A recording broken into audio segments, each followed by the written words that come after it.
Oh, I forgot to unmute. I ruined the joke. I joked that I came from the right this time, and you didn't expect that one. Oh no, I'm so sad. I just went, hello. I was like, hello, and I didn't speak then. Diet? No. Bad. We're doing reading today. You fool. Yes, I feel like a fool. Laughs a lot. Ugh. I was like, I came in from the right. I'll redo it. It may say it may say ASMR, but I'm reading, and unfortunately, I'm probably not going to be able to stay long enough to do ASMR. I'm gonna have to like I'm gonna have to turn off like certain redeems. I'm gonna have to make heartbeats also more expensive. Can I do that? Can I give you? God damn it, Daya. Fine, you'll. How do I give back points? How do I do that? I'm not very smart.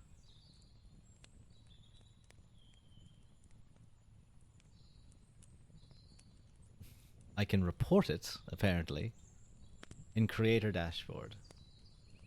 Okay, explain, Diet. So I can see it. Activity feed.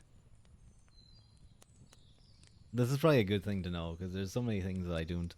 Viewer rewards. Ah, okay. Viewer rewards. Channel points. There we go.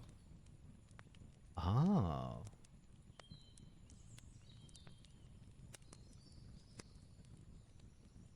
Manage rewards. So I see channel points. Oh, there we are.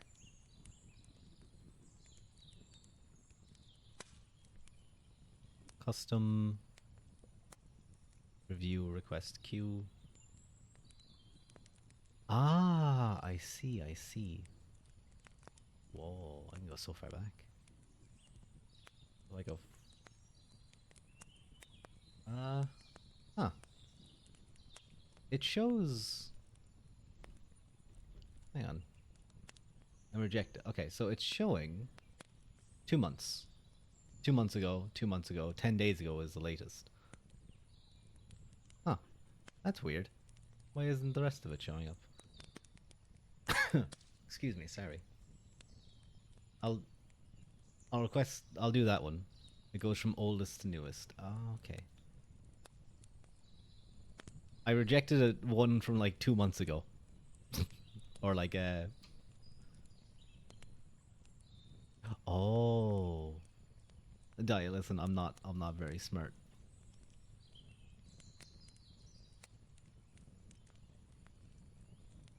Hello, clever. I think you should have gotten something back. Because I rejected another one that you sent ages ago.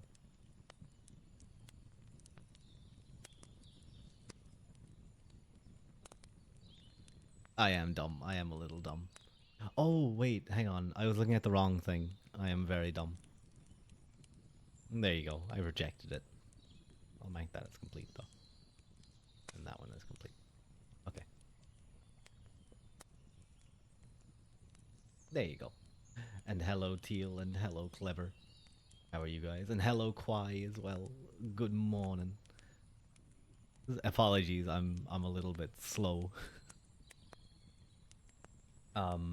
Every time I swear, every time I say I'm gonna go to bed early, there's a Ruadh stream. Yes, laughs a lot. I destroy people's sleeping schedules, including my own, just to destroy others. It's a very important thing. Um, I taught no hello from me. I was trying to like do something for Daya because um I was feeling a little bit dumb. I do want to ask a question though. Do you guys notice anything with the audio? Any difference? Is it a little bit quieter because I got some new gear. And I had to set it up, but I'm a little bit unsure on filters and stuff and if things are better. I might turn up the gain just a little bit because I feel like it's a little bit quieter. Maybe that's a little bit better. Just it's probably a little bit louder, I imagine. It seems okay. Like, is it? Same quality, I assume. I would hope it's a little bit clearer. It's louder. In a bad way? Like too loud? I'll turn it down a little bit. Maybe that's a little bit better. Oh no, why is it so loud? What? I like turned up the gain a tiny bit. I think I'll have to learn a little bit more about it. Okay, let me turn it down again. Hello, next teacup. I apologize for anyone who got their ears blown out there. I'm gonna have to do some testing, and I think I'll later on I'll probably do some. I'll ask one of my streamer friends to help me because I got a focus right. I got a focus right. Do you use he? Yes, yes, yes. I'm man. Um, but I got a focus right. 2i2, which is an audio interface, and I put my I don't mind. No worries. And I put my Samsung Q2U into it, but I don't know much about audio interfaces, so I think I might message. I know Sasa BU I think he's fairly knowledgeable about audio, or maybe JSMR, JVTuber. He'd probably have a good idea, because maybe my filters aren't settled correctly. Maybe I have to change them around, because I kind of just copied over from my current like USB filters. So maybe something's the matter there. JVTuber, my beloved, he is very very nice indeed.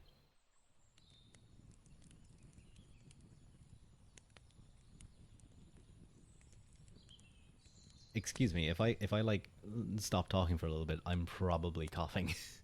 um, the cough just won't go away. It's not even like a bad cough anymore. It's just like irritated. It's very annoying. The server is where I found you, so the server adverts work. Yeah, having loads of like spamming yourself in loads of servers. Although I try and be active as I can in like their Twitch. It's a little bit tough because he streams quite late for me, and I'm not as awake as much as I used to be. It's a little bit annoying, I suppose.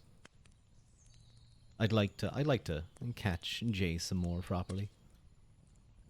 But yeah, I think I'll just have to do some testing with this new setup.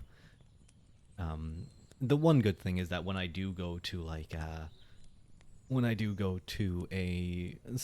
like a condenser mic or some really good binaural mic that I need a XLR cable for. I have the focus right already and set up. I'll just have to message someone and be like, "What filters do you use to get good sound?" And then I'll like copy them and I'll pretend like I know what I did. Love the PNG. Thank you so much, Cry. My friend Dance Again Art did it. He also did the earlier sketch, but he sent this on because he was angry at always looking at me being like messy. He was like, "Here, I did this for you." He asked me, could he do it? And I was like, "Oh, I'd love that dance. Thank you so much." And then he was like, "Here, I did it yesterday." It was pretty based of him. Can I give a suggestion for your PNG? Well, this PNG is going to be changing. I'm not too sure when, but it's likely not going to be changing anytime soon. Wait, no, what? Or like, I'm not going to be changing this PNG look. Uh, I'm going to be getting a full model. That makes more sense. Sorry, I kind of worded that weirdly. But like, this is probably the main one for now. I think it's a nice model. You can throw out your suggestion. I don't mind at all. Next, I think then we will get into the reading for today. We're going to be continuing with the Edward Fesser's Philosophy of Mind, getting into the conceivability argument. I won't be able to stream for very long, probably maybe in another hour or so. Hoping to get the this chapter finished. So about 15 pages. And then maybe we'd read like the introduction to materialism or something like that. The next chapter. But I hope you've all been well. I'm pretty good. I know I'm not the most active streamer. It's a little I'm quite a little bit busy. I think something like a simple piece of gold jewelry or something that could pop the earthly tones. It all feels a little bit dark and muddy. Hmm. Well, I certainly will have some jewelry when it comes to my more fuller model. There is a torque and rings and other such things that I'm considering. So don't worry. We'll definitely be going for a little bit of a more fashy look. A little bit more fashionable. Will be good. I might. I don't want to go back to my friend and be like, yeah, like fashionable. Handbun, no. Bad handbun. Whack. I don't have a whack emote. I can do this. Wait, no. Do I have a punch emote? Actually means something very different. Oh, I kind of, yeah. I realized that as I said it. Thank you, Teal. I kind of realized it as I said it. I was like, oh, I'll just say fashionable and pretend like no one, like I didn't make that mistake.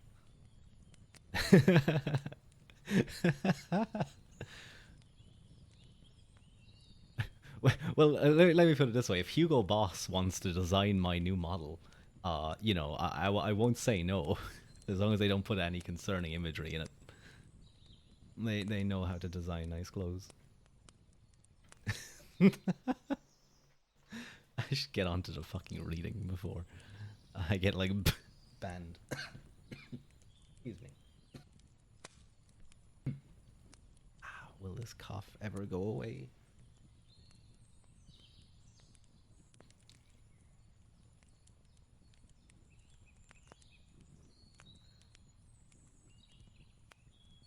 Okay, so uh, what I think I'm going to do. I'm also suffering from sore throat and painful coughs. Fashiony, yeah, that's the right word. Clever, fashiony. I think as well. Cats isn't feeling that great. I think a lot of tubas right now are a little bit sicky. I know some of my other friends as well aren't feeling the best. So it seems to be something globally going around. It's just going into the colder weather, getting into November and getting into winter. Well, I hope you feel better soon, Hanbun. It really does suck because like you don't want to be coughing into people's ears.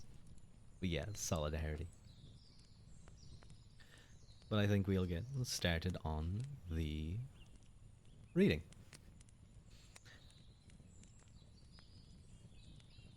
So we finished off by looking at Descartes' indivisibility argument, which essentially argued that physical objects are divisible, but i.e., they are divisible into further and further smaller parts. They have divisibility, while a mind is simple, i.e., it cannot be divisible. Now, I believe the author gets back into that discussion later on, so we can park that for a moment and move into the conceivability argument. Now, this one's a little bit odd, but it does have some very interesting philosophical background. So, we will return to the issue of the mind's simplicity and the plausibility of Descartes' indivisibility argument when we consider the unity of conscious experience in Chapter 5. Let us turn now to what many philosophers regard as the paradigmatic argument for dualism, the conceivability argument. Dualism says that the mind is a different thing from the body or brain and can, in principle, exist apart from them. The opponent of dualism says otherwise, holding the mind just is the brain, or at least that it necessarily depends on it for its existence. An alternative way of formulating the opponent's view to which we will return to in Chapter 3. But to make such a claim commits the opponent of dualism to certain implications. Implications which the conceivability argument. Ooh, I can hear people. The walls are quite thin, so I apologize if any background noise is being picked up. Uh,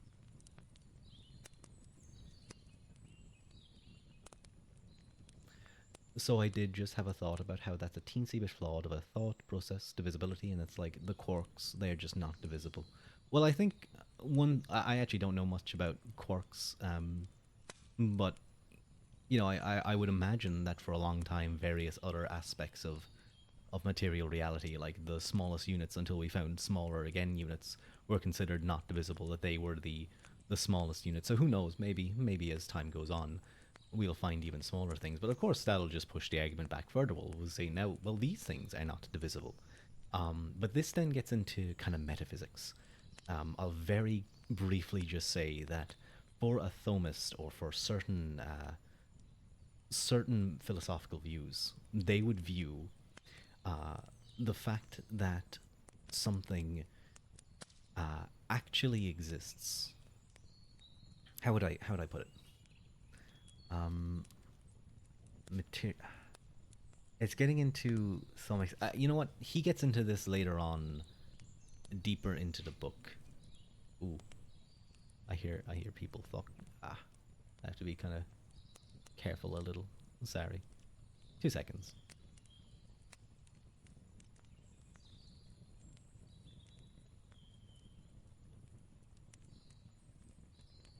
So, okay. I guess what I can say, I assume, and that's a good point. I need to probably look more into the indivisibility argument because I imagine that similar things were brought up. Well, it's like, well, why can't these materially simple things be, be just simple, non-divisible things? Uh, there's various. I'm just trying to see what Edward Fesser might say.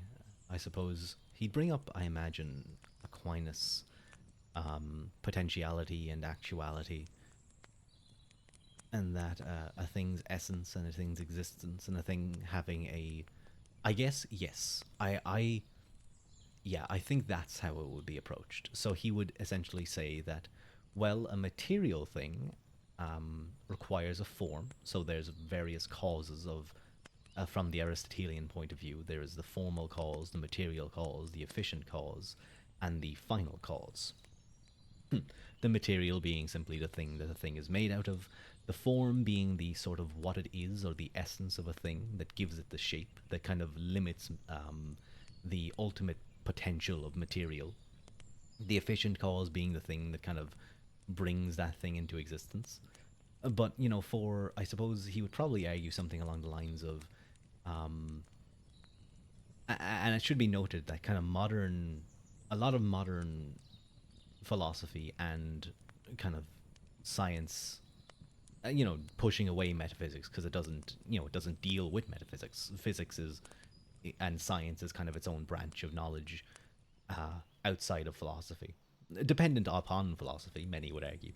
But they do away with final and formal cause, mainly just looking at material and efficient cause. And there are philosophical arguments that argue that it is only that it's only material and efficient cause that are the only true causes in the first place. But that's getting a little bit too far off the track. But he would argue that, I imagine anyway, that it would be something like material things are made up of formal and material cause. They are a hylomorphic conjoining of the two to create a substance, a new thing. Thus, a material thing can be divided into formal and material. The potential, or the yes, so the potential for the thing to be conjoined in such a way as a hylomorphic structure or substance, it could be divided further. Now, of course, that requires accepting things like formal causes. So you might just like be like, no, that doesn't. I don't agree with that. But you'd have to argue. You'd have to take a look at arguments for formal and the other causes versus the throwing away those causes. But that's getting a bit too far, and I wouldn't be too confident in being able to argue those. Um, I hope I explained that decently enough, because I do think it's a fair point. It's like, well, wait a minute, why can't we just say that these material things are just like the most simple things? You don't even have to say quarks. You could simply say, because we don't know if quarks can be divided. They might. Now, I don't know if physics say definitely. I might look it up later and be like, oh, physics does say that. But it might just be that there are something's deeper. But you don't even have to say, oh, well, it's quarks or it's this particular thing in the material world. You can just say, well, a material symbol, a material thing that can't be divided further. So you don't even have to argue about quarks. You could just argue conceive of. So we're going to get back to the argument. Apologies. But to make such a claim commits the opponent of dualism to certain implications, implications which the conceivability argument tries to show are false, so that the claim that the mind and brain are identical must also be false. Probably properly to understand the argument, we need to first understand a distinction philosophers make between different kinds of possibility and impossibility. When we say that it is impossible for a human being to run a mile in 2 minutes or to jump at 50 feet, what we mean is that such feats go beyond the limits set by human physiology and the laws of physics. Such things are impossible given the way the world works. They are, we might say, physically impossible, or what amounts to the same thing. We might say that it is a matter of physical necessity and that no one can run a 2 minute mile, etc. But they are not impossible in the same way in which it is impossible for a square to be circle, or for 2 plus 2 to equal 5. Had the muscles of the human body or the gravitational pull of the earth been different, a 2 minute mile or a 50-foot high jump may very well have been possible. They aren't, given the way the world happens to work. But they would have been had the world worked in some other way. But no matter how different the human body, gravity, or the laws of physics may have been, there just couldn't have been a thing as a circular square, and it just couldn't have been true that 2 plus 2 equals 5. These things would be impossible, no matter how different the world might have been. They are, we might say, not just physically, but metaphysically impossible. Or in other words, it is a matter of metaphysical necessity that they cannot obtain. How do we know this? In the case of running a 2 minute mile, even though we know such things to be impossible in the real world, we can give a coherent description of how things might have been different in such a way that they would be possible. We can, if we care to, describe in detail what the gravitational force of the Earth, a human being's musculature and lung capacity, etc., would have to be like in order to run a 2 minute mile. We can give a description of a state of affairs in a way that involves no contradiction, and thus what we would be describing is, though not physically possible, not allowed by the laws of nature obtaining in the actual world, nevertheless metaphysically possible, allowed by the laws of nature in some other possible world. But we can do no such thing where circular squares or the like are concerned. A world where squares are circular and 2 plus 2 equals 5 cannot be coherently described. The very attempt to describe it involves a contradiction. Although people into wrestling would know of the squared circle. So there can be no such world. We might sum this up by saying that metaphysically impossible worlds, like a world with circular squares, are strictly inconceivable. We cannot even imagine the existence of such a world, for the attempt to do so involves a contradiction. By the same token, though, the fact that we can conceive of worlds where a 2 minute mile is possible is reason to believe such worlds are not metaphysically impossible. Suppose that we are considering a claim. So this is where things get a little bit tricky. Because we start getting into like A equals B and other such things. So I hope this is understandable. I struggle to understand it as well. I won't lie. Sometimes I have to really go through it slowly. Suppose that we're considering a claim, not about 2 minute miles or circular squares, but about identity. That is, suppose we're considering a claim of the form A equals B. For instance, the claim that water equals H2O. We know that water is H2O in the actual world, of course. It is physically impossible for something to be water without being H2O. But is it metaphysically impossible too? Couldn't there be another world where water is not H2O but something else? It seems that in the nature of the case, that is not possible. Water and H2O are the same thing. So how could you have one without the other? If you could, wouldn't that show that they aren't really the same thing at all? If I could even conceivably have some water without having any H2O, Or you could have some H2O without having any water. Wouldn't this entail that water and H2O are really just different substances? This suggests the following principle. For any A and any B, if A equals B, it is metaphysically, not just physically, impossible to have A without B, with qualifications I'll explain later on. And that's when things get a little bit tricky. But then, given what I have said above, it should also be impossible to give a coherent description of a world where A exists without B. A existing without B should be inconceivable. A corollary of this is that if it is metaphysically possible to have. Oh, sorry. A corollary of this is that if it is metaphysically possible to have A without B, then A and B can't really be identical after all. And this means, in turn, that if it is conceivable for A to exist apart from B, i.e., we can give a coherent description of A existing apart from B, then A and B just aren't identical. This gives us a way to test identity claims.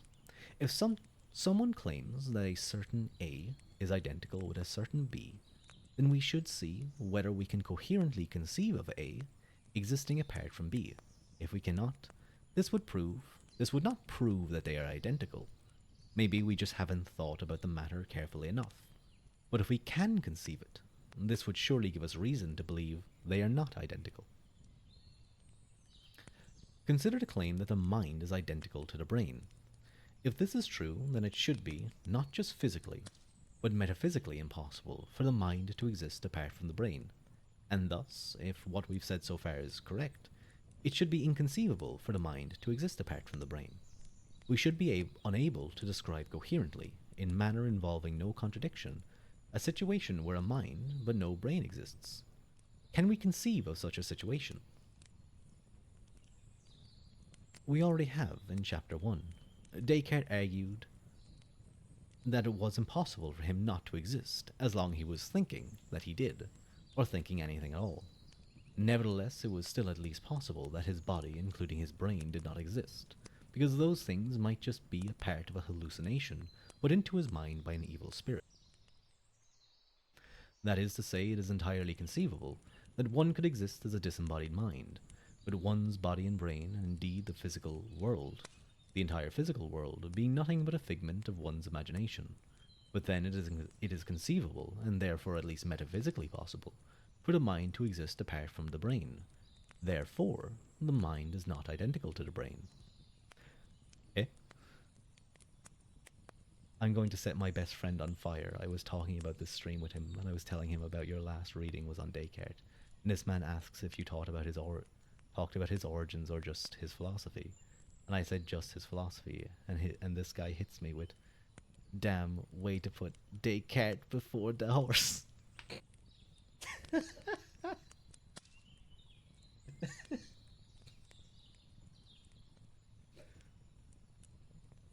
Your friend is quick with it. I like that one.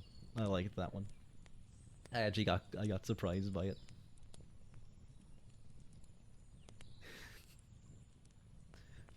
I love like silly word plays like that. Very good. Hello, Abo Sama. Hello, how are you? Welcome in, welcome in. And welcome in anyone who is just chilling out and listening. I hope you're enjoying the reading, even if it might be a little bit tricky to follow at times. Class is done early. Nice one. Good to hear, Clever. I hope you've been doing well. Learn sequences. Ah, nice. I vaguely remember. Learning stuff about math sequences. Kinda. I don't know. Let us think that this crucially depends on the possibility of there being a Lest one think that this crucially depends on the possibility of there being a Cartesian demon, which would itself be a disembodied mind, so that the argument might appear to beg the very question at issue. It should be noted that the same point could be made in terms of solipsism, the scenario in which I alone exist, as a disembodied mind, with nothing, neither a demon nor a physical body, existing apart from my mind and its hallucinations. Or we can appeal to the sort of scenario vividly described by the dualist philosopher W.D. Hart. Imagine waking up one day and staggering groggily to the bathroom sink to splash some water on your face. As you gaze into the mirror, you notice, to your great horror, that where normally there would be two eyes staring back at you, you see instead two dark and vacant eye sockets, with the eyeballs completely missing. Frantic, you reach into the sockets to verify that they are empty. And sure enough, feel nothing but the stumps of the optic nerves. Uah. This would, of course, be impossible in real life, but you can certainly conceive of it happening, without contradiction. You can vividly imagine having an unsettling experience of this sort, in a way you cannot conceive of a circular square or 2 plus 2 adding up to 5. If we can conceive of this, you can also conceive that, being intrigued by your ability to see without eyeballs, and wondering if any other vision related body parts are missing, you get out a hacksaw and carefully remove the top of your skull, only to reveal an empty cavity where your brain should be. I imagine many of my fans have empty brains like this. My day was okay, then bad, then great. Just right now. Oh, I'm sad that you had a bit of a bad day, Abel. I hope you can relax and chill out. You have to rewrite your econ textbook and notes clever. Oh, that sucks. Out of sheer frustration. But other than that, I'm quite happy. I'm feeling pretty lork. As in the fake emotion.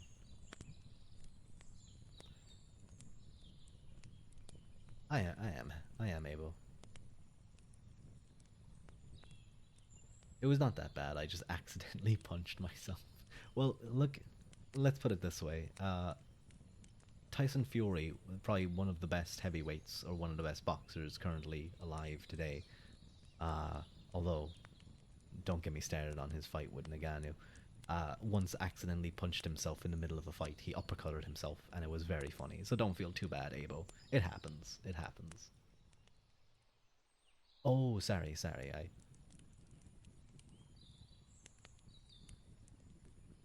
okay.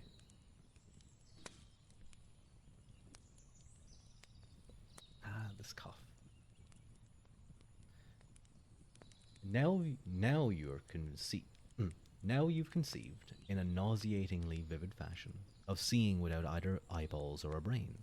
And if that's conceivable, you can take the next step and imagine, instead of seeing empty eye sockets staring back at you, what you see is your own headless body, in which case you'd be conceiving of a seeing without a head. Finally, following this exercise in conception to its logical conclusion, you can imagine that what you see in the mirror is not even a headless body, but nothing more than the wall behind you, and no body at all. But nothing more. Oh, wondering whether someone has installed a trick mirror or if you've become a vampire, you look down at your arms, torso, and legs, but find them missing. Only the floor under you. Nor can you feel them, as you realize that your attempt to touch them has failed. There's nothing there to touch. You would now be conceiving of seeing without a body at all. But seeing is a mental process, as is the frenzied thinking you'd now be engaged in, which means that what you've conceived of is your mind existing apart from a body or brain. So again, it's conceivable that the mind exists apart from the brain, in which case they are not identical. This argument has, as one would imagine, been subject to a lot of criticism. That's what happens to me. That's what happened to me. I uppercutted myself, not in a fight, but I was lifting a heavy bag that got the hand. Oh no, Abel. And the handle got ripped off, and my fist went straight to my jaw. Oh, I've been the victim of strap-related breaking or, uh, like being released and firing back up. I once was before a rugby game, putting on a jock strap. Oh wait, no, sorry, not a rugby game. It was a boxing match. I was putting on a jock strap, and I stepped on the strap, and I pulled it up. I didn't realize, and then when I looked down, I lifted my foot a little, and it snapped back up, and I was incapacitated for about 5 minutes. It was a little bit rough, I won't lie, right before a fight. But I did well that fight, actually.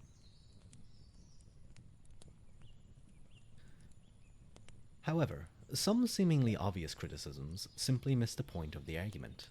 It is no good, for example, to object that merely conceiving of something can't make it happen in the real world. I can't make myself fly merely by imagining that I can. That's not what the argument is saying. The claim, remember, isn't that being able to conceive of something makes it physically possible, but rather that it shows that it is metaphysically possible. It may not be, given the way the actual world works, but it could have been, had the world been different. Someone might then object that this point is trivial, since anything could have been possible in that sense. But as we've seen, this isn't so. Circular squares and 2 plus 2 equaling 5 would not have been possible, no matter how different the world might have been. They are absolutely and metaphysically impossible, because they involve contradictions, just as running a 2-minute mile and existing without a body do not.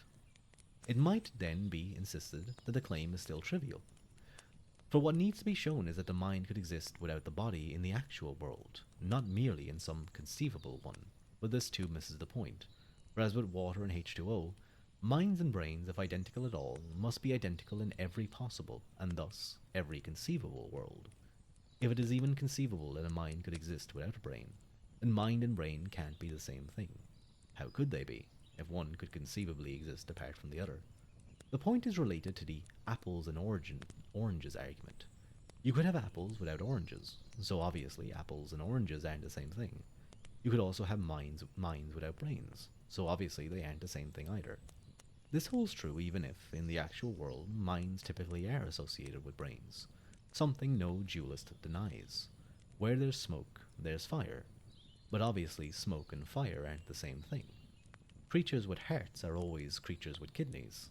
I actually don't know if that's true. Maybe it isn't. But obviously, hearts and kidneys aren't the same thing. Minds are typically associated with brains, but that doesn't mean that they are the same thing. That's essentially what the argument is making. There are more serious objections, however. The principle that conceivability entails metaphysical possibility, though endorsed in some form or other by philosophers of the stature of Descartes and David Hume, is often challenged by contemporary philosophers, though usually it should be noted precisely as a way of avoiding commitment to dualism, rather than for independent philosophical reasons. Take the fact that Neil Armstrong is identical to the first man to walk on the moon. Since this is a fact, it is presumably physically impossible for Armstrong to exist apart from the first man to walk on the moon. They're the same person, after all. But isn't it necessarily conceivable that Armstrong could have failed to be the first?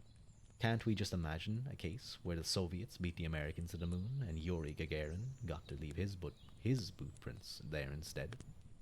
Sometimes even the water/H2O case is put forward as a counterexample. True, it is said it is metaphysically impossible to have water without H2O, since they are the same thing. But isn't it in fact, and contrary to my earlier suggestion, at least conceivable that water could exist apart from H2O? Can we not coherently imagine a situation in which we have a substance that is clear, liquid, and quenches thirst, freezes and turns to gas at the same temperatures that water does, it does not have the chemical composition of H2O? Wouldn't this just be to conceive of water existing apart from H2O?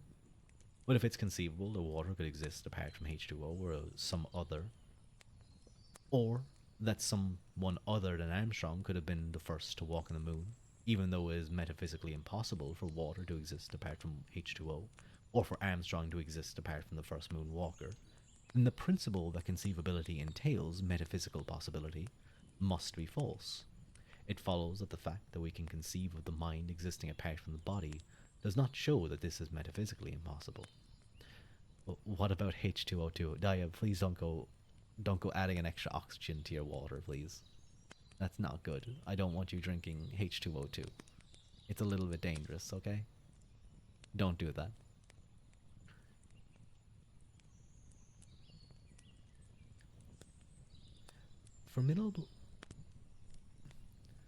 Formidable as these examples might seem, they do nothing to undermine the main thrust of the conceivability argument, for reasons made clear by the influential work of the philosopher and logician Saul Kripke.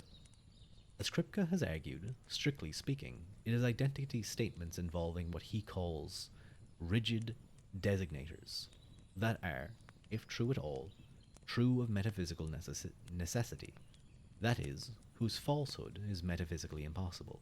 The, I'm going to have to make like a little Word document, like tying a load of different stuff together, so that you guys can see. Oh, this aspect relates to this, because there's so many little words that I worry it might get tough at times. I'm reading one that's an intro to Thomistic philosophy, and it's there's so many terms and terminology, and like things can be broken down further and further and further. It's tough. But anyway, a rigid designator. A rigid designator is an expression that denotes the same thing in every possible world, in every possible way that things might have been. Water is an example, as any term designating a natural kind or naturally occurring substance, such as gold or iron. Water, in essence, designates whatever substance it is in the actual world that has the property of liquidity, quenching thirst, freezing and turning to gas at such and such temperatures, and so on. Thus, water also designates whatever it is in any other possible world that fits this precise description, namely the description of being the substance that has those properties in the actual world. H2O essentially designates the substance having specifically such and such a chemical composition. I have a feeling I might need to reread this one. It's a little tough to follow. H2O thus also designates whatever it is in any possible world that has that specific chemical composition. We know empirically that the substance in the actual world that is liquid, quenches thirst, etc., is exactly the same as the substance having specifically such and such a chemical composition. Water in the actual world is H2O, but since water also designates whatever the substance is in any other possible world, that in the actual world is the substance that is liquid, quenches thirst, etc., etc., and that latter substance is H2O, where H2O designates whatever it is in any possible world, including the actual one, that is the substance having specifically such and such a chemical composition. It follows that water and H2O will refer to the same substances in every possible world. That is, water and H2O are identical in every possible world. When we think carefully about the semantics of terms like water and H2O, then we will see that we really can't coherently describe or conceive of a world where water isn't H2O. When we think we're conceiving of such a world, what we're really conceiving of is a world where there is a substance that is liquid, quenches thirst, freezes and turns to gas at such and such a temperature. It turns out to have a chemical composition of X, Y, Z. But precisely because this substance wouldn't thereby be the substance in the actual world that has these properties, it wouldn't be water, but merely a substance very similar to water. Sorry, let me reread that again. I didn't really understand that part. When we think we're conceiving of such a world, when we think carefully about the semantics of terms like water and H2O, then we will see that we really can't coherently describe or conceive of a world where water isn't H2O. When we think we're conceiving of such a world, what we're really conceiving of is a world where there is a substance that is liquid, quenches thirst, freezes and turns to gas at such and such temperatures, that turns out to have a chemical composition of X, Y, Z. But precisely because this substance wouldn't thereby be the substance in the actual world that has these properties, it wouldn't be water, but merely a substance very similar to water. To conceive of a substance similar to water that is not H2O is not the same thing as to conceive of water existing apart from H2O. So the water H2O case just isn't at all a counterexample to the principle that conceivability entails metaphysical possibility. Okay, that made a little bit more sense to me. Apologies. If I'm struggling to make sense of things when I'm reading it, I worry. I worry how it might be for you listening. I try and read the things so that it's like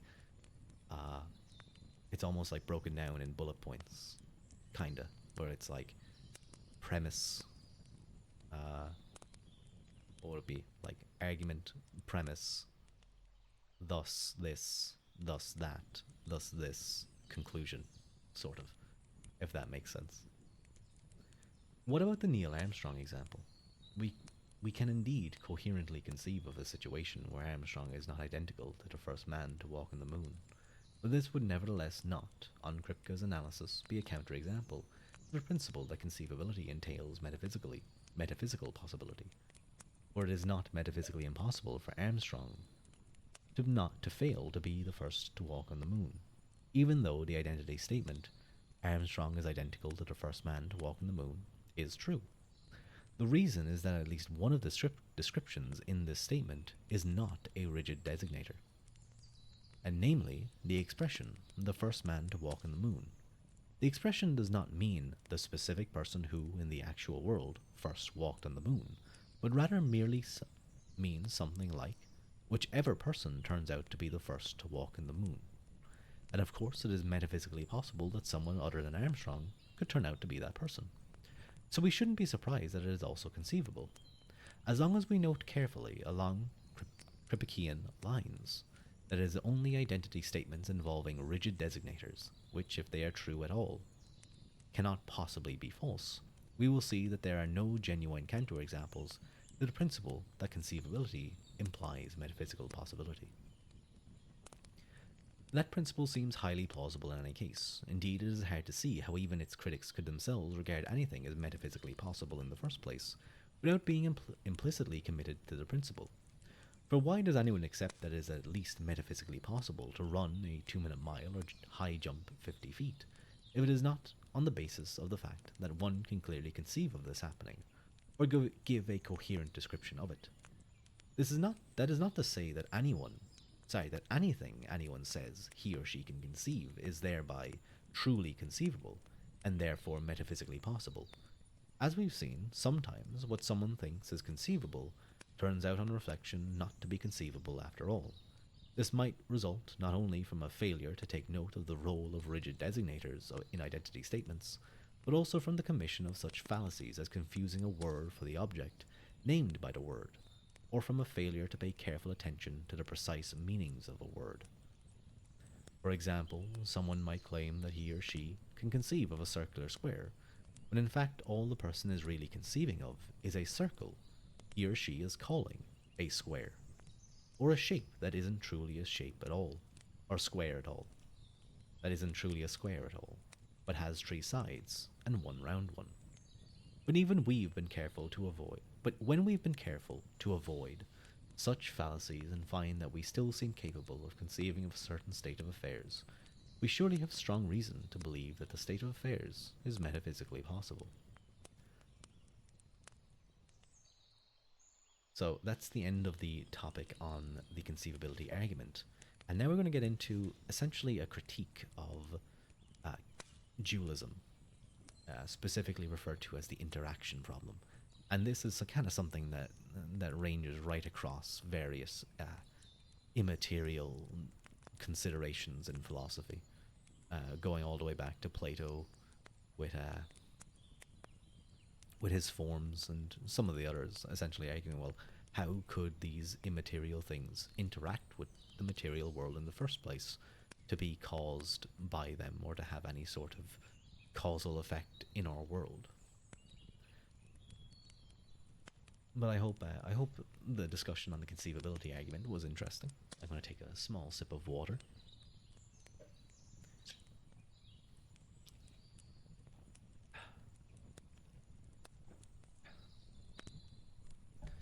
You know what I might do? I might drop my noise suppression down just a teensy bit.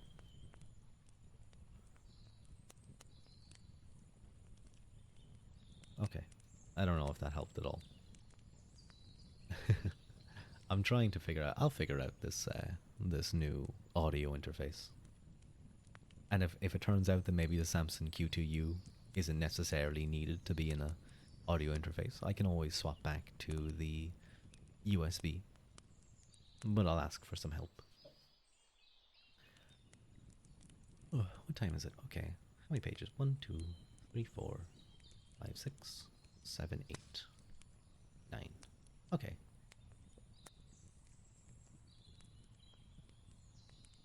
Yeah, I think we can get through this. The interaction problem. The principle that conceivability entails metaphysical possibility is, then, eminently defensible. But there is another way to challenge the conceivability argument. One could simply deny that it is really is conceivable in the first place, for the mind to exist apart from the brain. That is, one could argue that, just as someone who thinks it is possible to conceive of water apart from H2O is mistaken, and just hasn't really thought carefully enough about what he or she claims to be conceiving, so too is someone who thinks it's possible to conceive of the mind existing apart from the body is simply mistaken, and will see on further reflection that this isn't really what he or she has conceived of at all. Along these lines, one might assume that the Kripkean framework we've appealed to in defense of one premise of the conceivability argument, the premise that conceivability entails possibility, might be applied here too, in opposition to another premise of the argument, the premise that we can conceive of the mind existing apart from the body. But Kripke himself would disagree. Referring to mental states and brain states are, in his view, both rigid. Expressions referring to mental states and brain states are, in his view, both rigid designators. The firings of C fibers, or say, quote, the firings of C fibers, quote, designates whatever it is that in the actual world is a brain process of such and such a type, and, quote, pain designates that mental state that has such and such a feel. So if pain is identical to the firing of C fibers, and by extension if the mind in general is identical to the brain, then they must be identical in every possible world, as a matter of metaphysical necessity. And what we've already said implies, it appears we can conceive of a possible world where pain exists in a disembodied mind, apart from the firing of any C fibers, or any other brain state, and thus it would follow that they can't be identical. It might seem at first as if one could get around this argument, the way we saw the dualist can get around the purported water H2O counterexample. In fact, there is a crucial difference between that case and this one. Excuse me.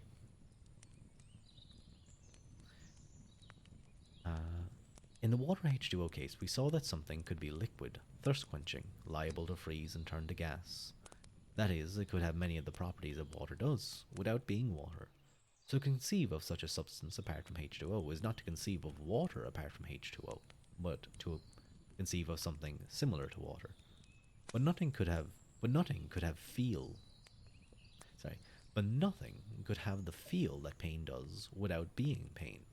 For pain is nothing more than the feel itself. So to conceive of something that feels like pain existing apart from any brain state, just is to conceive of pain itself existing apart from any brain state. In the case of the conceivability argument, unlike the case of water and H2O, what we think we're conceiving of really is what we're conceiving of. Unlike the case of water and H2O, what we think we're conceiving of really is what we're conceiving of.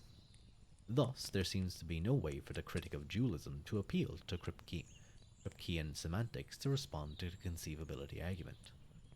Welcome back, Clever. I hope you had a nice whatever it was you were doing.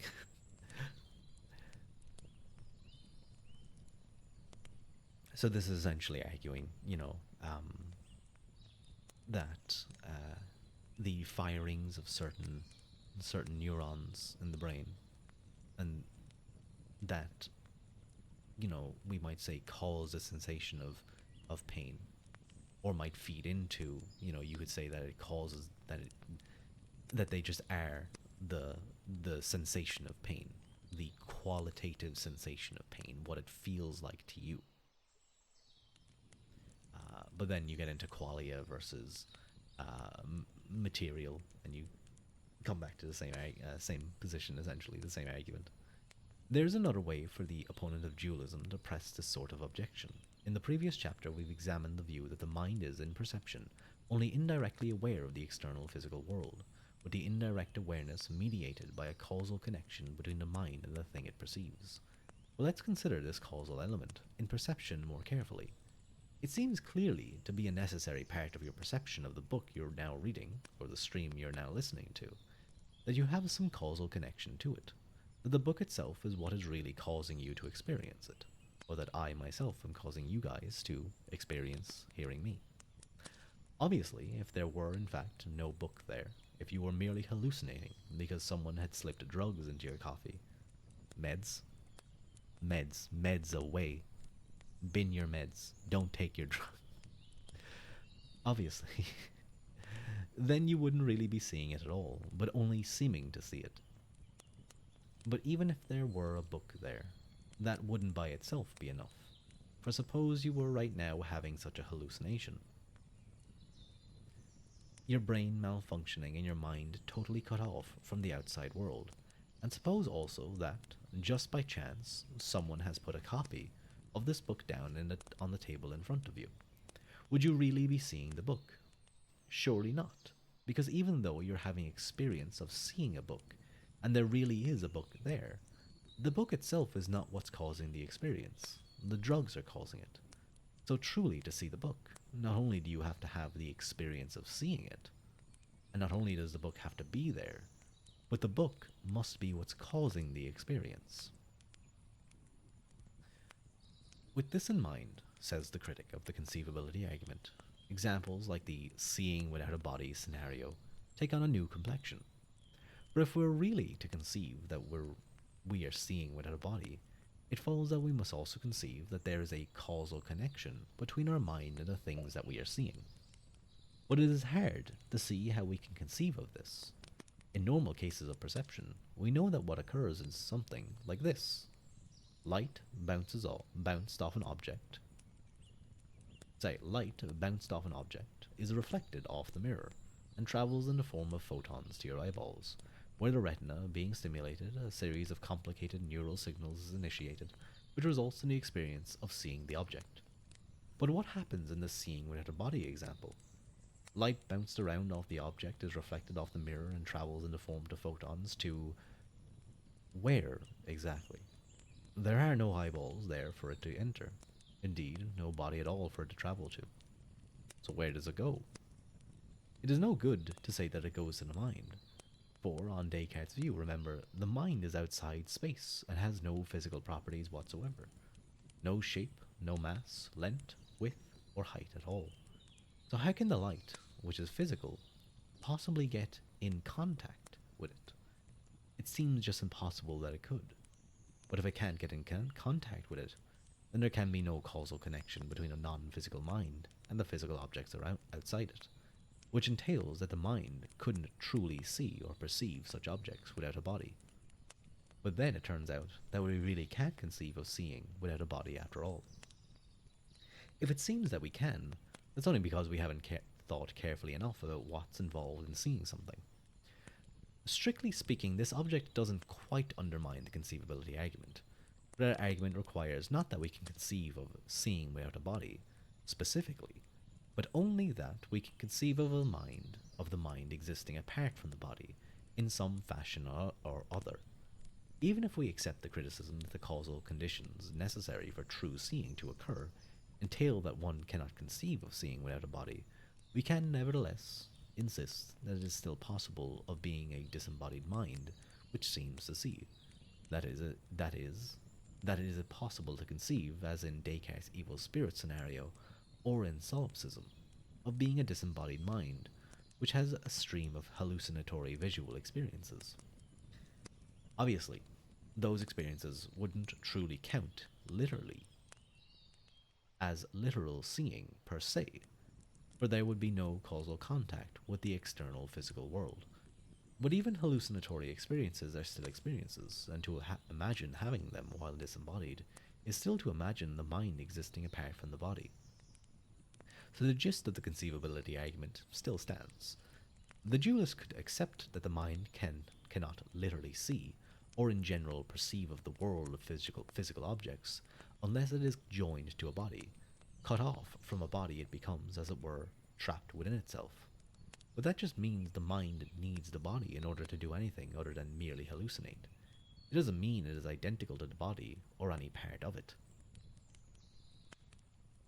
And that's an interesting point because I believe the Thomist has a different conception of the mind body distinction than either the dualist uh, or the materialist or the naturalist, I should say. So they seem to have kind of, and he gets into it at the end of the book, just offering an alternative example that he argues addresses many of the problems of the mind body distinction because it sort of doesn't raise the issue at all. But we'll get to that when we get to the end of the book, which might take some time, but that's okay. Even if the dualist can in this way defend the conceivability argument for dualism against the objection under consideration, the objection still raises questions about dualism itself. Perhaps we needn't claim that we can conceive of the mind and the physical world interacting in order to get the conceivability argument off the ground. It is enough to conceive of a mind existing all by itself, totally cut off from the physical world. But the dualist also wants to hold that the mind, though distinct from the brain and body, nevertheless does interact with them. Just as it is hard to see how photons could get into causal contact with a disembodied Cartesian mind, so too is it hard to see how the mind and body could either. And the brain is an extended object like any other, with a mass, shape, and particular location in space, while the mind is, in Descartes' view, none of those things. So how can the mind and brain possibly interact? Of course, it seems obvious that they do. The problem is that dualism appears to have no way of explaining that how this is possible. The interaction problem has been the main difficulty facing dualism since the time of Descartes, and various solutions have been suggested. One of them, known as occasionalism, holds that God serves as a link between mind and brain, observing that light reflected from the cheeseburger has impacted your retinas and sets up a series of neural firing patterns in your brain. God causes your mind to have an experience of seeing the burger, observing that the experiences have led you to decide to eat the burger. He then causes a set of neural firing patterns to occur in your brain that result in you picking up the burger and putting it in your mouth and eating it. Parallelism holds, alternatively, that the mind and brain are not linked even in this indirect fashion. Rather, they are simply so constructed that the events occurring in the one are always exactly appropriate to the events occurring in the other. Yet, without having any mutual influence, the brain and body are so ordered that light reflected from the cheeseburger reflects in certain neural firing patterns, which results in the body's limbs moving it towards the burger, while the mind is so ordered that, at precisely the same time that sequence of events is occurring in the body, it undergoes a parallel series, namely it has the experience of seeing a cheeseburger, which results in a desire for the cheeseburger, which results in an intention to go pick it up. Mind and body are like two clocks operating entirely independently, but keeping up with each other so perfectly that it seems that there is an interaction between them. There is a pre-established harmony between them, pre-established by God, who is responsible for having wound up the clocks of mind and body in the first place. I wonder, was Edward Fesser hungry when he wrote this book? He seems like he probably was. All this talk of cheeseburgers is making me hungry anyway. It is easy to scoff at such theories if one simply takes for granted the general materialist world picture. But if one believes, as proponents of those theories do, that there is already independent evidence for the existence of God as well as for the distinction between mind and body, it is hardly unreasonable to suggest that God would have something to do with the connection, or apparent connection, between mental and material substance.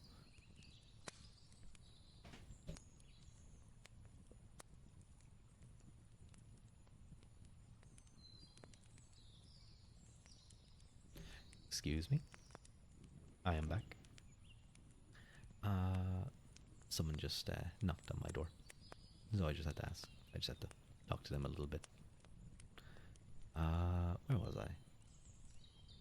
As in so many other cases in philosophy, what one regards as a plausible theory is largely determined by the background assumptions entailed by one's general metaphysical commitments. Still, it is always preferable, if possible, to avoid having to defend one controversial position by appealing to another, which is at least as controversial, and to avoid contradicting common sense, something these theories clearly do, denying as they do that there really is a direct causal connection between mind and body. Essentially, what it's saying here is that, like, we intuit that there is some connection if we believe that they are different, that they both seem to influence each other, one, or at least one seems to have a causal connection. We would like to think, for example, that our mind has a independent or has a causal influence on our body that we can choose to do, that we believe in, say, free will, for example. And that's getting into another topic, but that's just a good example. But if we just posit that, well, God serves as the link, or a parallelism, as I talked about there, we're essentially saying that no, there isn't actually an interaction between them. It's just apparent. It just seems like it is. So that's what he's saying there. That he's not too happy with doing this, and of course, just asserting that, well, it's because of God. Well, it requires you then to argue for the existence of God, which is itself a very contentious issue. Of course, back hundreds of years back, it perhaps wasn't, at least in Europe. But these days, it certainly is. Another and more widely accepted theory, which only partly denies this, is epiphenomenalism. I remember someone brought up a while back. It was I can't remember who exactly, but someone said something along the lines of, could the brain not just be a fire and the mind be the rays of light? Or I think it was maybe that the brain was the sun and the mind is just the rays of light illuminated from it. And I kind of pointed out that that sounds very much like kind of the epiphenomenalist view. So, another and more widely accepted theory, which only partly denies this, is epiphenomenalism, which holds that events in the brain and body produce events in the mind, and that those mental events in turn have no causal influence on what happens in the brain and body. They are mere epiphenomena, ineffectual byproducts of the operation of the physical processes of the brain. So essentially, the brain and the processes in the body produce or mind in some way, but the mind doesn't have any interaction with the body and doesn't direct it in any way or cause any change in it. Rather, the brain is the mind, then is dependent upon the body and brain, but is still separate in some way, in some sort of epiphenomenal way, immaterial as it is. And that's what epiphenomenalism argues. The light striking your retinas cause you to have the experience of seeing the cheeseburger, and further brain events cause you to form the desire to eat it, but that desire itself is not what causes you to proceed to eat it. The experience, the desire, and everything else that goes on in your mind have no effects at all. What causes your actions are just further, purely material, unconscious brain processes. The appeal of this theory is that partly that it does not, as occasionalism and parallelism do, appeal to anything as controversial as the existence of God, and partly that it is consistent with the notion that bodily behavior can be entirely explained in terms of processes occurring in the brain and nervous system, a notion that has gained widespread acceptance following the rise of modern neuroscience. Epiphenomenalists hold, as opponents of dualism do, that we can completely explain human behavior by appealing to such physical bodily processes, that there is thus no need to try to explain how immaterial mental processes interact with the body, because they don't. They also hold, however, as dualists do, that mental processes are non-physical. Epiphenomenalism thus constitutes a kind of compromise between dualists and their opponents. And in my view, when any sort of immaterial or realist, I should say, of philosophy, maybe a Platonist or Aristotelian or what have you, or a naturalist, whenever they try to compromise, there's always going to be issues there, because I think kind of the primary philosophical positions ultimately infer one each of infer each other, uh, of both the realist and the naturalist. And if they try to compromise by accepting some parts and accepting others, there's inevitably going to be some sort of contradiction. It is a notoriously unsatisfying compromise, however. Occasionalism and parallelism may deny common sense in holding that the mind and body have no direct effects on one another, but at least this denial serves the purpose of solving the interaction problem, and at least they provide some explanation of why mind and body seem to interact. Epiphenomenalism, in denying at least that the mind has any effect on the body, also defies common sense, but it fails to compensate by providing any explanation in return of how the body can, as the theory claims, have an effect on the mind. Worse still, epiphenomenalism makes mysterious how we can even so much as talk about the mind. Presumably, for all written and spoken words to refer to the mind, they have in some sense to be the effects of what is going on in it, but the mind has no effects at all, in the epiphenomenalist view. So how are we able to talk about it? How are epiphenomenalists able to tell you anything about the mind when, in their own view, the mind cannot have any effect whatsoever on what they say? There is more to be said about the interaction problem, and it will be said in later chapters. Suffice it for now to make 2 points. First, the interaction problem by itself does nothing to undermine the arguments for dualism we've considered so far, merely to note that the Cartesian concept of the mind leads to a mystery about how mind and body interact. Merely to note that the Cartesian concept of the mind leads to a mystery about how mind and body interact is not to uncover any fallacy in the conceivability, indivisibility, or apples and oranges arguments. Dualists can thereby reasonably hold that so long as the arguments for the position have not been proved fallacious, they are in their right to continue to maintain that position, while also, of course, continuing to look for ways to solve the interaction problem. Dualism in this respect really is no worse off than those most fundamental theories of modern physics, relativity, and quantum mechanics. Notoriously, there are aspects in which these theories seem to be in conflict, and yet the evidence for each is very powerful. There are various ways of trying to reconcile them, but as yet no consensus as to which, if any, is the right one. This book, I think, was not written like in the past 5 years. So I'm sure if we got onto parsecs or something and we asked him, he might have a good explanation of like what the current situation is, if they did find some new theories. It would be silly to insist that physicists must reject these theories, or at least one of them, until some generally accepted solution to the problem of reconciling them has been worked out. Physicists must continue the search for a scheme that will unify quantum mechanics and relativity, but there is no reason for them to simply ignore the strong considerations that favor these theories until such time as that unifying scheme has arrived. Similarly, it is unreasonable to expect the dualist to give up dualism simply because the interaction problem exists. When these are the arguments in favor of dualism, when there are arguments in favor of dualism that are at least as powerful and worthy of consideration as any others in philosophy. Second, contemporary philosophers have nevertheless taken the interaction problem to be, at least, a strong motivation for seeking an alternative to dualism, and they have not necessarily been unreasonable in doing so. The mere fact that an interaction between a non-physical substance and a physical one is difficult to explain does not refute dualism, but the philosophers in question take the problem to go deeper. The difficulty in their view is not merely that it is hard to see how a cause and effect relationship between such substances might work.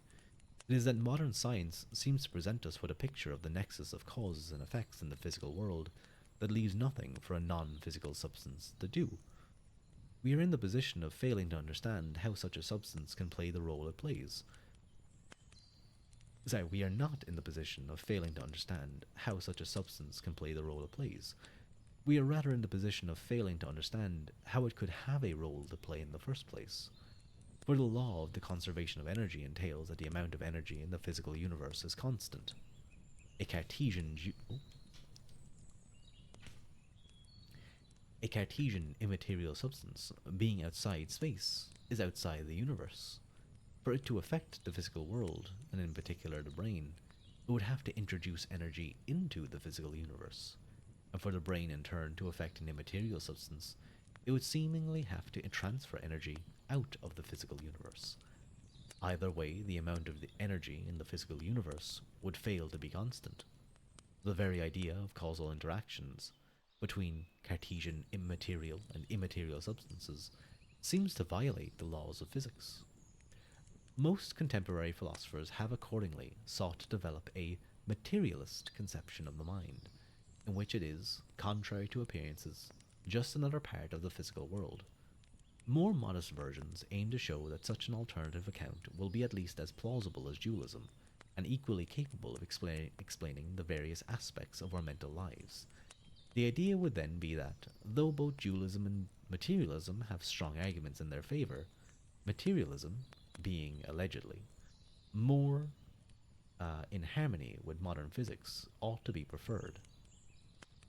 More ambitious materialists would go further than this and claim that a materialist conception of the mind will, when fully worked out, show dualist arguments to be only inconclusive, but to be not only inconclusive, but positively fallacious or incoherent. The case for dualism, then, cannot fully be evaluated until it is compared with a case for materialism. If the materialist can indeed show that the various features of the mind can be accounted for in purely physical terms, then dualism will, at the very least, have much of the wind taken out of its sails. But if the materialist fails to do so, that failure will itself provide some further support for dualism. Indeed, many of the most influential dualist arguments in recent philosophy are precisely attempts to undermine various arguments for materialism. And if there remains a mystery of how mind and matter can possibly interact, we will see that some dualists have argued that this reflects not a problem with the dualist conception of the mind, but rather a problem with the materialist conception of the physical world. And that is the end of that chapter. Get a care package, nerd. Thank you, next Teacoff. I certainly needed it. It came at a very good time at the end of the chapter. Ugh. Ugh. I was in the gym today. Ooh, I think you probably heard that crack. I was in the gym today doing back, biceps, and shoulders. I usually just do back and biceps. Just do one bicep and get a singly huge arm. But I did. I missed my shoulder workout last week, so I needed to get it in. So I just did some light work on shoulders. So I'll probably do some more again in a couple days, just to kind of round it out. I think I need to do some rear delt work and some what's it called, rotator cuff kind of exercises.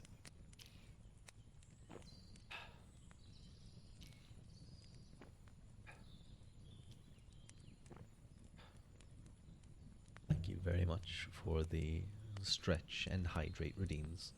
Very much, excuse me, very much appreciated. Next, Teacoff. It sounds like a Star Wars name. Next Teacoff, General of the 425th Star Trooper thingy. I don't know. But I hope you guys enjoyed that topic. We dealt with some pretty tricky topics, I think. Pretty tricky things to get your head around. But I hope that you were able to follow it decently enough. It's based on the Magic the Guard Nexus of Fate that I don't remember where Teacoff came from. Teacoff sounds like I'm probably just thinking of like Hoth, maybe Tatooine as well. It sounds like a Star Wars planet. I'm who knows? Maybe you can find it. I like it though. It's a nice name. Next Teacoff. It has a nice three syllable kind of breakdown. I feel like most streamers tend to have like a. I think it's good to have a name that kind of rolls off the tongue. Many I'm tired and I do have to be up for work early, so I'll probably talk for a little bit. But you have like Gura, Kaida, Genzuki. Who else? Kuzaha. They tend to be, and Japanese names tend, I think anyway, tend to have, they're, I don't want to say choppy, but like it's like the ka, ah, ya. Like they tend to have the a or the. Sorry, what I should say is that they tend to have a vowel sound at the end of their names, so you have that kind of nice sharp ending. I feel like mine, people can't read it, but I think it sounds nice when it's said Rua Ua Quilta. It kind of rolls nicely. It's a little bit long, but I was considering changing my name everywhere to be Rua Ua, but then it's like son Rua, son of what? Son of nothing. I I gotta head out. My internet is dying. Have a good one. Well, I'll be ending soon enough anyway, so thank you very much, Next Tikoff, for joining us. Always appreciated. I hope you enjoyed the reading. I hope your internet improves soon. I hate when my internet gets bad. I've been experiencing that a little bit for work, and it's like the most frustrating thing because like you have stuff to do and you know how to do it, and it's not like hard work at all. But then like because everything is slowed down, you're like I can't do it, and I have to get it done. But everyone else is having the same issue, so it's like there's only so much you can do. You just have to wait and hope that IT and stuff fix it. I like call Clonk next time I'm having issues and be like, hey, can you hack us and fix it for me quickly? You probably could do it as well.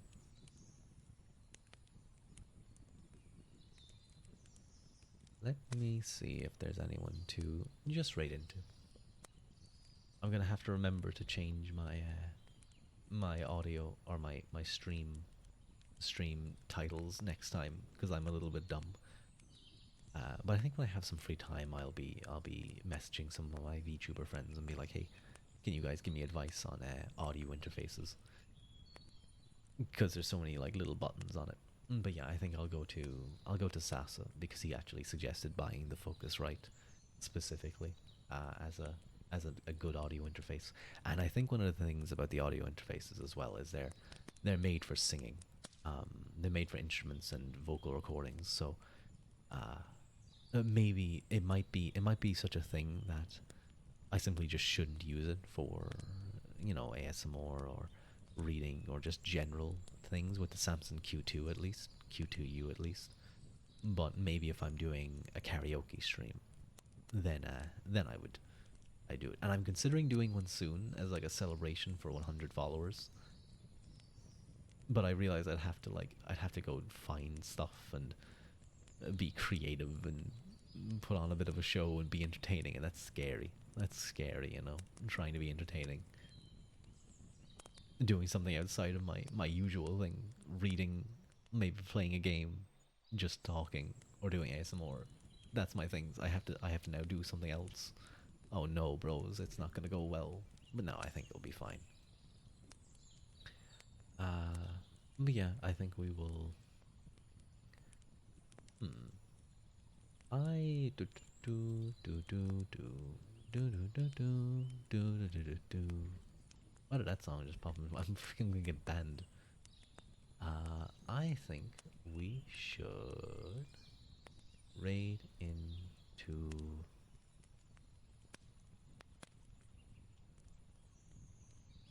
There's a few people. I think next stream I'm going to.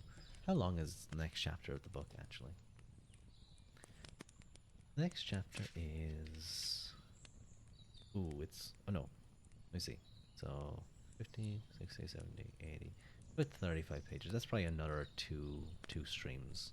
Yeah, so this book might take a little bit of time, especially because I kind of have to go a little bit slowly. Or I might just do one long reading stream. But I don't think that can be kind of long to listen to. As long as people are doing work, I suppose, and having me on in the background. I don't mind. But okay. I think I might try and figure out what's a good reading voice because it's still kind of sometimes I worry I might be talking a little bit too loudly. I'll have to listen back. But yeah, I think I'm happy to end the stream there. It was nice to catch up with people again, and I hope those of you who listened in or are listening once again maybe as a VOD can enjoy. I'm going to let's raid into our friend. Hmm, let me just see. I hmm. Ah, I think yeah. I think we'll say hello to Keitaro. I don't know what he's playing. It looks oh, it's Neopets. That's pretty based. Let's raid into let's raid into him. Keitaro.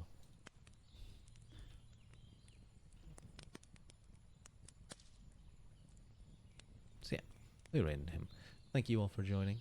Um, I hope to see you guys soon. I plan to stream probably tomorrow and maybe Friday and maybe Saturday and Sunday, but we'll see. We'll see if I can do 5 days of streaming in a row. That would be kind of cool. Uh, but go give if there is anyone who's still here, go give Keithero some love. Slanga foil, Gared Mila Mahagut. And goodbye everyone. Do do do do do.